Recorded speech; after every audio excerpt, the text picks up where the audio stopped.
जी, अस्सलाम वालेकुम। आज हम सिंध का दौरा कर रहे हैं और सिंध में हम इस वक़्त नवाज़ाबाद फार्म पर हैं और इसके साथ-साथ हमने 5-6 फार्म्स और भी विज़िट करने हैं।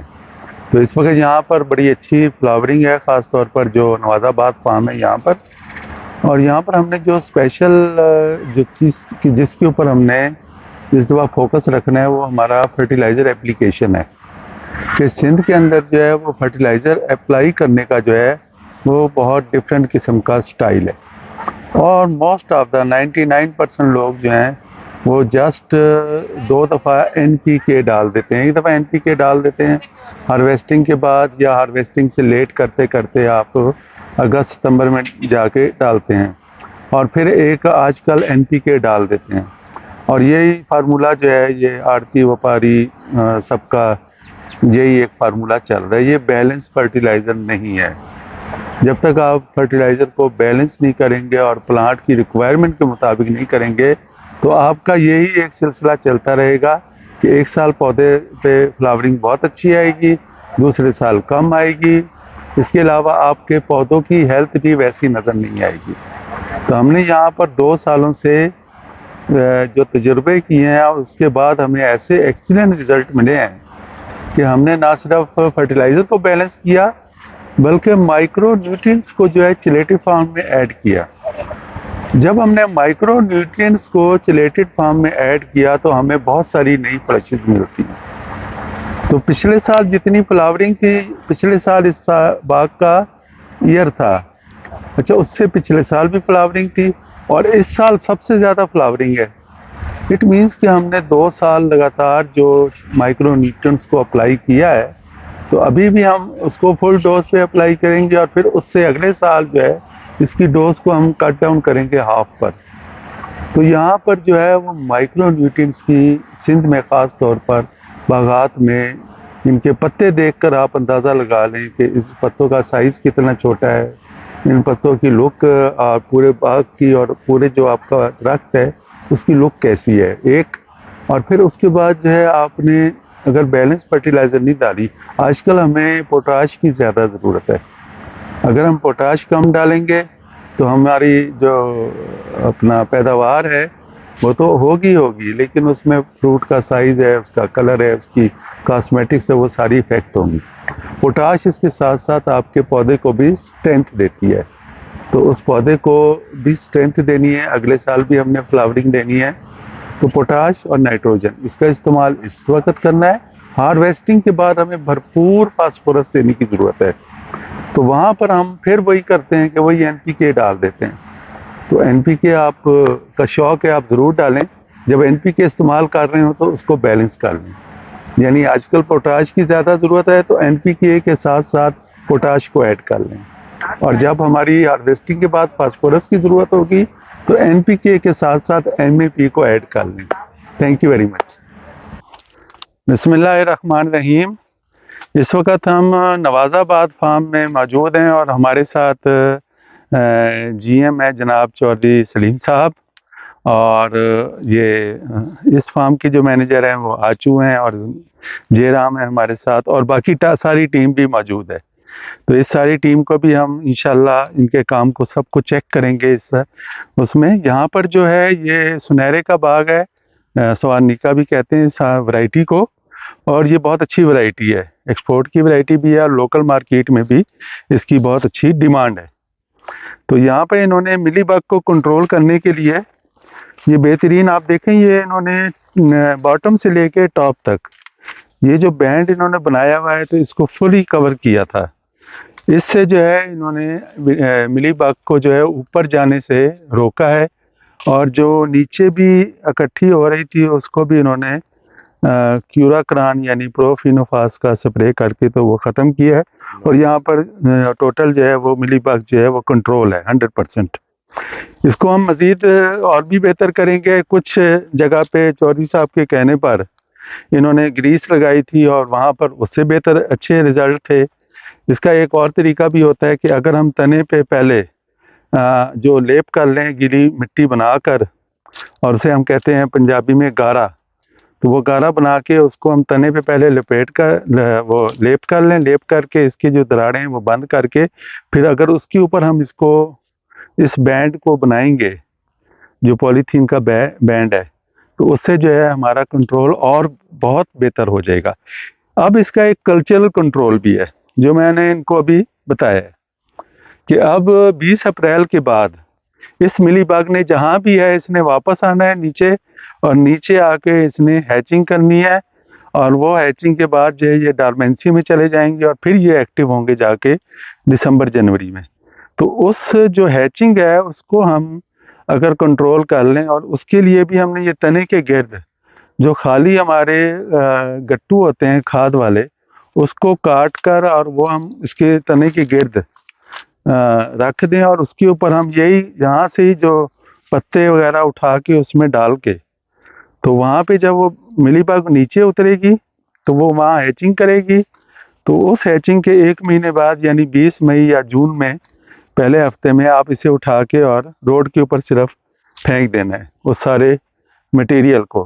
तो वो आपका जो मिलीबग है उसका भी वहाँ पे आपको 100% कंट्रोल मिल जाएगा। और ये 3 साल करेंगे तो यहाँ से इस बाग से मिलीबग कंट्रोल हो जाएगी। ये मिलीबग की हम बात कर रहे थे। चौधरी साहब इस साल बहुत अच्छा सुनहरे का जो है ना वो नज़र आ रहा है बूढ़, और पहले ऐसा नहीं था। तो आपको इसमें कुछ तब्दीली नज़र आ रही है, फिर मैं भी बताऊंगा। ना माशाल्लाह बहुत अच्छा है, अल्लाह ताला का बड़ा शुक्र है कि हमने अपने हिसाब से इसकी इस साल मुल्तान से भी लेबर मंगाई ज्यादा और यहाँ भी प्रूनिंग बड़ी अच्छे तरीके से कराई है। अच्छा। और अपने हिसाब से जो हमने बन्नी की लेवल खेड़ियाँ और जो खाद्य वगैरह वो भी टाइमली दी है। तो इस साल पहले साल मैंने नाइट्रो पोटाश का फुहारा किया जब बूढ़ आने लगा था। अच्छा अच्छा। मैं समझ रहा हूँ उसका भी रिजल्ट बड़ा अच्छा है। ठीक जी। तो बिल्कुल ये चौधरी साहब ने जो है ना 3 बातों को तो बड़ा वाज़ेह तौर पर बताया है। एक तो इसकी टाइमली इन्होंने फर्टिलाइज़र अप्लाई की हार्वेस्टिंग के बाद और पूरी फर्टिलाइज़र दी। दूसरी आपने बात की है इसकी प्रूनिंग की है।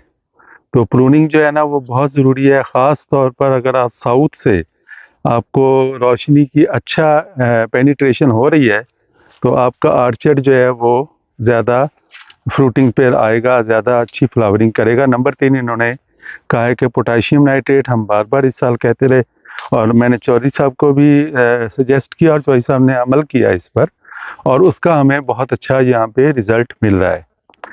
एक चौथी बात मैं ऐड करूँगा जो कि सिंध में मैंने पहले भी अपने उसमें बताया कि माइक्रो न्यूट्रिएंट्स जो है ना उसको हमने हर सूरत में ऐड रखना है। हम लगातार 3 साल कम से कम दें माइक्रो न्यूट्रिएंट्स, फिर 1 साल स्किप कर दें और फिर हम 3 साल दें। तो उससे जो माइक्रो न्यूट्रिएंट्स जो हैं वो आपकी नई फ्लशेस और नई फ्लशेस जिस पर फ्रूट लगना है उसको इन्हांस करती हैं। उसके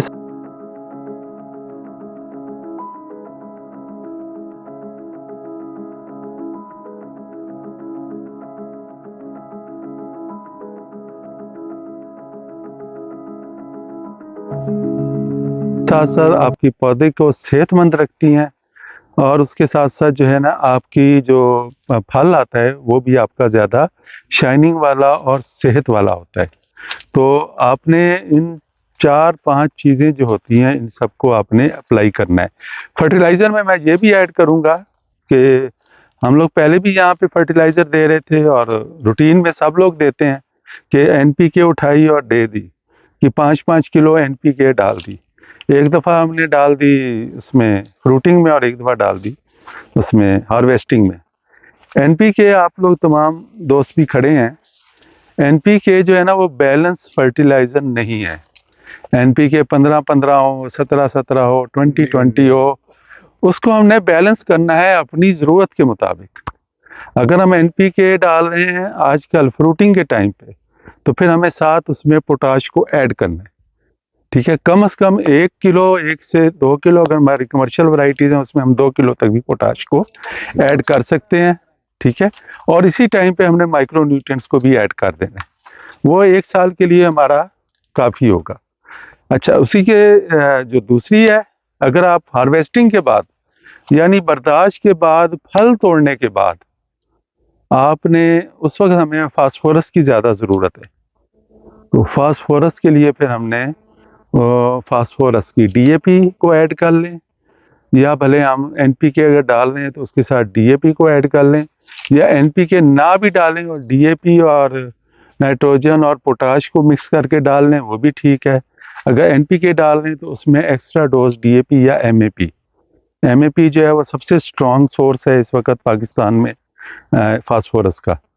तो उसको साथ 1 किलो फी पौधा, अगर डीएपी डाल रहे हैं तो 3 किलो फी पौधा उसको ऐड कर लें, और ऐड करके फिर आप जब इसके रिज़ल्ट देखेंगे तो इंशाल्लाह ये आपका बाग जो है वो हर साल फलेगा। पहले जितना वारा कर रहा था, अब 2 साल से अल्हम्दुलिल्लाह हमारा बाग जो है वारा नहीं कर रहा, और इंशाल्लाह हम इस रूटीन को और बेहतर करेंगे। हमेशा हम कहते हैं आपका जो एकड़ है वो आपका प्रोडक्शन यूनिट नहीं है। अगर एकड़ प्रोडक्शन यूनिट नहीं है तो आप बताएं फिर क्या चीज़ है, आपके प्रोडक्शन यूनिट क्या है, आपका पैदावारी जो सर्कल है वो क्या है? वो एकड़ है कि आप कहेंगे यार एकड़ में से मैंने इतनी पैदावार ले ली, या वो दरख्त है, दरख्त। तो यहाँ बाग में हमने हमेशा दरख्त को कंसीडर करना है। 1 एकड़ में हो सकता है कि हमारे पास दरख्त ही कम है, तो उस एकड़ की पैदावार कम होगी, तो हमारा प्रोडक्शन यूनिट दरख्त है, उससे ठीक है ना? हाँ, ज़्यादा लेंगे, दरख्त पूरे हैं, दरख्त सेहतमंद है, तो फिर आपका जो है ना वो आपकी प्रोडक्शन भी ज़्यादा है। तो आपने हमेशा दरख्त के ऊपर तवज्जो देनी है। सर एक बात जी जी, आपकी काट रहा हूँ। हाँ, मैंने ये कहना था कि हमारी जो जमीनें हैं उनकी पीएच लेवल जो है ना वो हाई है, तकरीबन 7 से 8, 9 तक भी है। तो क्या हम डीएपी ऐड कर सकते हैं, क्योंकि उसकी पीएच लेवल पहले ही ज्यादा है उसके अंदर, तो हम वो खादें डालें जिसकी पीएच लेवल कम है? ये जयराम का ना बहुत ही अच्छा सवाल है कि ये पीएच, और ये बहुत सारे लोग जो है ना वो इसको कंफ्यूज करते हैं। प्रोडक्ट की पीएच का ज़मीन की पीएच से कोई ताल्लुक नहीं है, ठीक है ना? ज़मीन की पीएच कम है या ज़्यादा है, उसकी प्रोडक्ट की पीएच ज़्यादा है या कम है, उससे कोई ताल्लुक नहीं है। प्रोडक्ट ने जो है ना वो आपका जब अप्लाई होना है, उसने ऑर्गेनिक फार्म में कन्वर्ट होना है।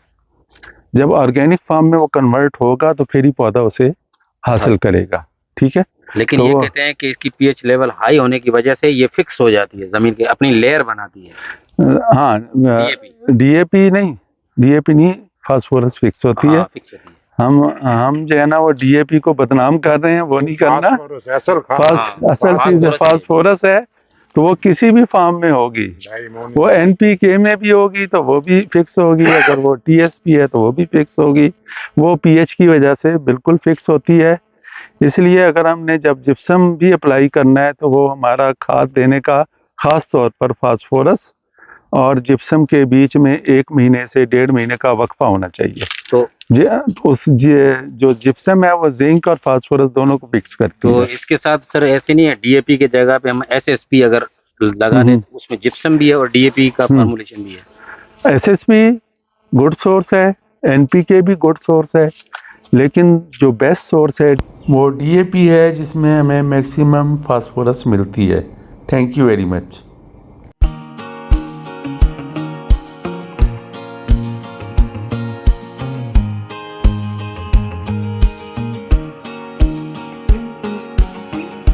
Have I really been so crazy?